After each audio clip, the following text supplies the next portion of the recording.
وبكده احنا خلاص وصلنا لنص النهائي سواء من الكوبا او من اليورو. تعال بقى نفصص دور نص النهائي واقول لك كل حاجه هتحصل فيه. وما تنسوش طبعا ان في اخر الحلقه فقره بابا التوقعات اللي انتوا بتحبوها جدا. نص النهائي اللي اسبانيا قدرت تعدي فيه من المانيا في ماتش ملحمي، الماتش اللي كان فيه نهايه دراماتيكيه بجول في الشوط الرابع، اللي قدرت اسبانيا تصعد فيه لنص النهائي عشان تقابل فرنسا. فرنسا اللي قدرت تكسب البرتغال في ماتش تحت عنوان لا لكره القدم.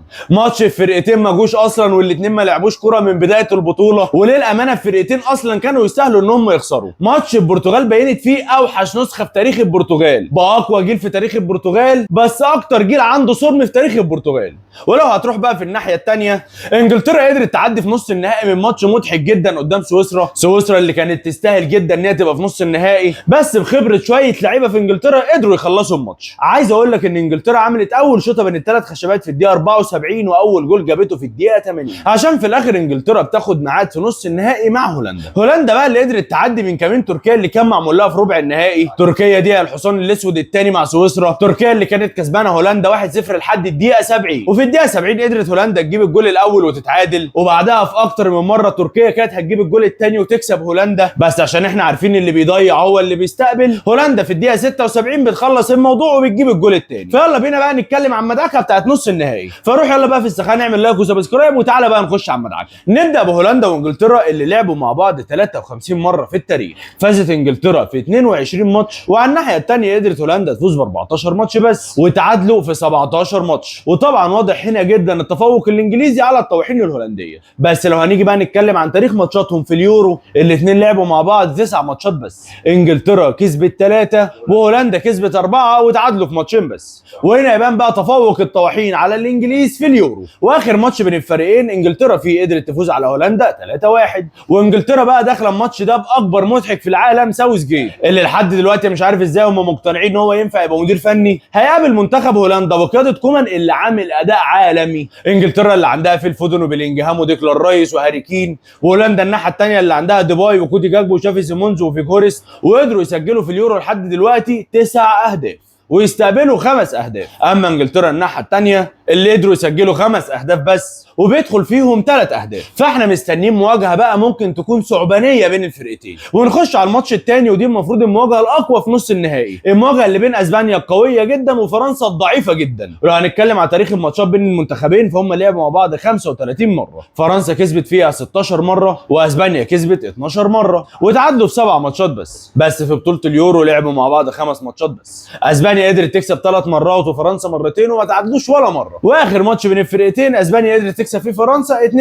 منتخب اسبانيا اللي عنده شويه لعيبه بتطلع النار من بقها زي يمين يامال ونيكو ويليامز ورودري وفابيان رويز، هتقابل منتخب فرنسا العيان جدا اللي ما جابش ولا جول في اليورو لحد دلوقتي، اللي بصراحه بيقدم اداء في قمه الضحك، اللي عنده شويه لعيبه زي ديمبلي ومبابي ومواني وجريزمان، بس ما حدش فيهم شغال خالص، اللي زي ما قلت لك ما جابوش ولا جول من لعب مفتوح، هم جول بس اللي جابوه كان من ضربه جزاء ومبابي جابها. فتخيل منتخب يوصل لنص نهائي اليورو ما جابش غير جول واحد بس. ولما تشوف التشكيلتين هتحس ان الماتش بين المانيا وفرنسا ده اقوى ماتش في العالم، لكن في الحقيقه الماتش ده ما بين منتخب قوي جدا ومنتخب ضعيف جدا. يعني تقدر تقول في المستوى الحالي بتاع الفريقين مواجهه مش متكافئه خالص. فهل هتقدر اسبانيا ترجع شخصيه البطل وتوصل للنهائي، ولا اسبانيا هتفضل تدوس على وش كل المنتخبات اللي هتقابلها؟ ودلوقتي بقى نبدا فقره بابا التوقعات اللي انا بحبها جدا، واحرق لك دلوقتي مين الفرقتين اللي وصلوا للنهائي، بس اقول لك كده حتتين على الكوبا اللي وصلنا فيها لحد نص النهائي بالارجنتين وكندا وكولومبيا والاوروجواي، البطوله اللي تقريبا بتتلعب في وقت ما حدش بيشوفها خالص فيه، ده غير ان هي اصلا تقريبا مش بطوله كوره ومش عايزه محللين كوره، دي عايزه بيك شو الاندرتيكر يحللوا عليها. البطوله اللي من اولها تقريبا كلها كروت صفراء وطرد وخناقات وبكاس وشلاليت، والارجنتين كده شكلها هتاخد البطوله وبالون دور الثامنه لميسي، وحاسس ان انا شفت السيناريو ده قبل كده، خصوصا بعد ما البرازيل خرجت من البطوله، وده كان متوقع جدا بعد ما شفناها تقريبا ما جاتش للبطوله. تخيل منتخب جاي ان القائد بتاعه فينيسيوس جونيور اللي حد بص له بصه وحشه بيخرج بره الماتش خالص، فالمفروض ان احنا هنستنى برده نص نهائي قوي في الكوبا. فيلا بينا نخش بقى على فقره بابا توقعات اللي انا بحبها جدا، وهنبدا مع توقعات اول ماتش بين الارجنتين وكندا، واللي طبعا دي مش محتاجه اي توقع ولا اي حنيكه ولا اي فزلكه، الارجنتين هتنزل تسفلت وش كندا. ونخش على توقعات النص الثاني من الكوبا اللي بين كولومبيا والاوروجواي. كولومبيا اللي عامله لحد دلوقتي اداء جامد قوي مع خامس رودريجيز، خامس اللي عمل رقم تاريخي ووصل ل5 اسيستات في بطوله واحده وما عملهاش غير ميسي سنه 2021. والناحيه الثانيه اوروجواي بقياده مارسيلو بيلسا اللي بيقدم اداء هجومي خرافي. لا بجد الاوروجواي باين عليه منتخب مرعب جدا. فتوقعاتي الناريه والصادمه ان كولومبيا هتعمل المفاجاه وهتطلع الاوروجواي، ويبقى كده عندنا في ماتش النهائي الارجنتين وكولومبيا. ونروح بقى لتوقعات بطوله اليورو، ونبدا بماتش انجلترا وهولندا، اللي هقول لك طبعا اي حد طبيعي بعد اداء الفريقين لحد دلوقتي يقول لك ان هولندا هتسفلت وش انجلترا، خصوصا ان انجلترا ما قابلتش اي فرقه قويه لحد دلوقتي. فهنا يجي دوري في حرق الاحداث عشان اقول لك مين اللي هيوصل للنهائي. واللي هيوصل للنهائي من الماتش ده لا هولندا عادي جدا، انت مستنيني اقول لك انجلترا ولا ايه؟ والماتش الثاني والاقوى بقى ما بين فرنسا واسبانيا. هنا بقى بالورقه والقلم، واي حد اتفرج على ماتش واحد من اسبانيا وماتش واحد من فرنسا هيقول لك ان اسبانيا هتنزل تدغدغ الملعب على دماغ فرنسا. ما طبيعي طبعا عندهم حق، فرقه جابت 500 جول وفرقه ما جاتش اصلا. بس انا هنا بقى عشان احرق لك الاحداث، وخصوصا بعد ما اسبانيا عندها كميه غيابات كتير، انا بقول لك ان فرنسا هتوصل للنهائي. وبكده يبقى توقعاتي لنهائي اليورو بين فرنسا وهولندا. فاستناني قبل النهائي بقى على طول عشان نعمل حلقه حلوه تاني زي دي. ولو لسه ما عملتش لايك وسبسكرايب روح بسرعه اعملهم. وتشاو اميجوز يا معلمين.